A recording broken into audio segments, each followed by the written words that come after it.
Welcome to another adventure. Creating a Google sniffer that will be able to see all of the Google traffic and all the searches that go on within your network. So in the beginning, we will import the opt parse, which is what allows us to parse. Then from there, we'll import scapy.all and import all. First one that we will create is find Google. This will have an argument of packet. From there, we'll be able to have has layer and then put in raw. Payload will be assigning able to read.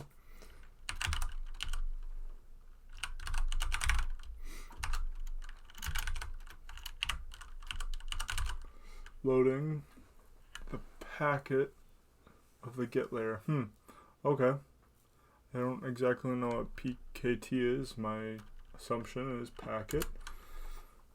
And from there we're going to get the raw packet and then take the load out of that and put that as our payload.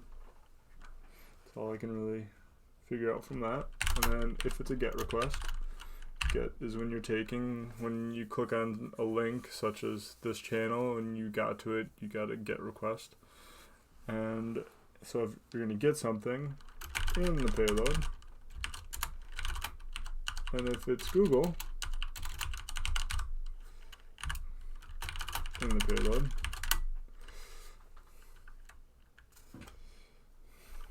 then r equals to find all. So then we're going to be doing in here, it will be, I don't know what r is for regex. I will look it up real quick.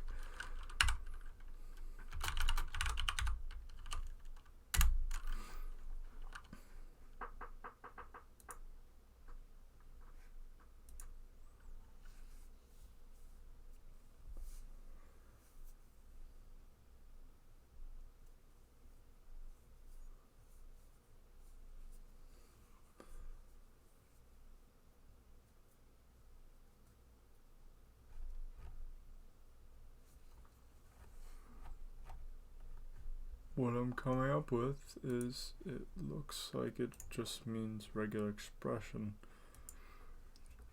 Can't find anything that looks like it would make sense.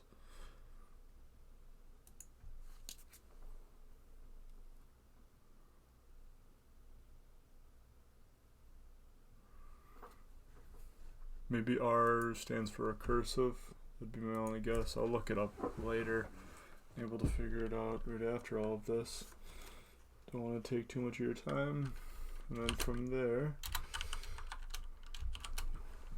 so that will mean that it takes everything starting after the parentheses and then within it, and I do not know what the question mark means from that. And then you can do and then payload. And fr search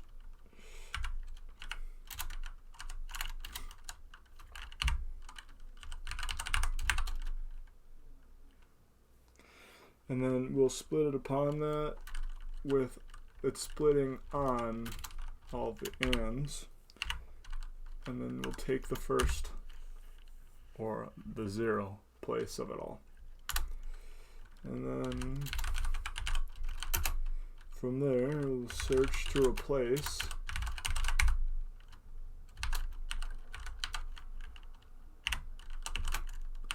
Q equals with nothing.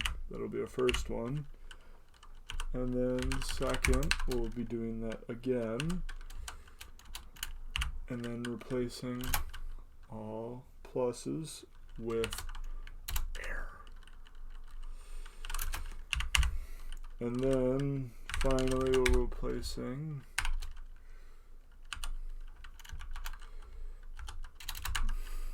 %20 with error again. I don't really know what percentage 20 is. I'll look it up real quick. Percentage 20 is it looks like it's plus. Yep. So we're using plus for that. So then it would be going from here, plus, into nothing. Or if it is the percentage 20, then it's going to nothing as well. So either one of those is taking the space of spaces that are within base 64 is my guess, and then putting that within to make it a space so it's human readable for our users. And then from there we will print for our users, which typically will be us, but in case you want to distribute this, searched for, and then give them what they searched for. And the hilarious part about this all is then we're going back to our main, and it's as simple as that, just like last time. Not too long, so it doesn't take forever. And then we're creating the parser now, and able to give them options, and able to enter in how they're going to use this.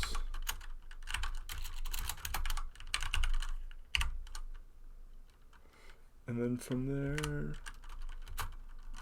-I, and then adding interface.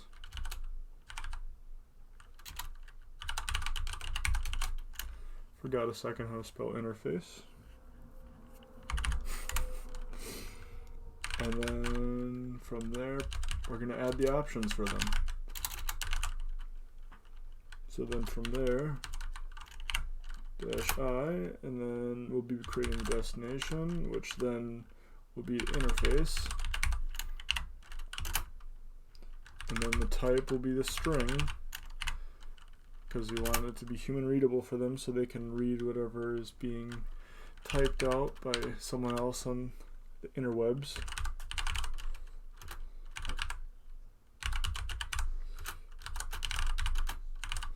And then that distinguishes which port to use, and then from here, options args equal, like always, this is how this book likes to have this. Really like how I was looking through Black Hat and Gray Hat Python, how they have it completely different. It's nice, especially with someone such as myself who only sees specific code and doesn't have a group to work with. It's nice to see different things and how different people work on things, because it's just nice to see variety, because some people do things differently, which can definitely have creative techniques, and they will be really nice and really different for solving different problems. So else, if they did have something, then we'll configure the iFace. I will also look up what iFace is right now. iFace.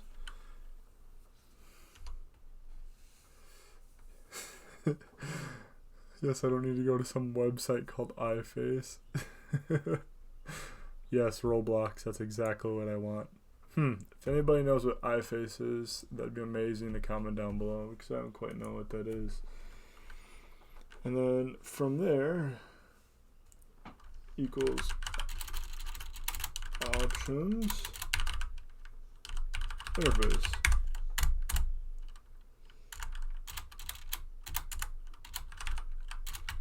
Try, and then we'll print out a little notification for our users, starting Google sniffer.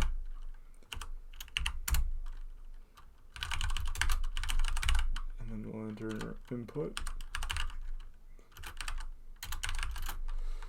and then typically we'll have it on port 80.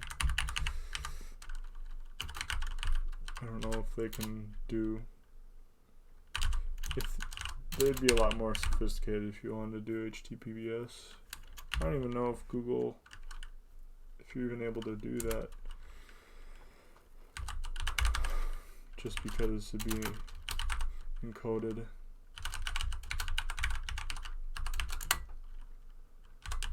And then if they don't get anything from there, we'll exit to make your life or the user's life a lot easier. And then we are done. Thank you for coming along on that little adventure. That was a blast. I had fun trading that, and hope you join me on many more. Hope you have a great evening.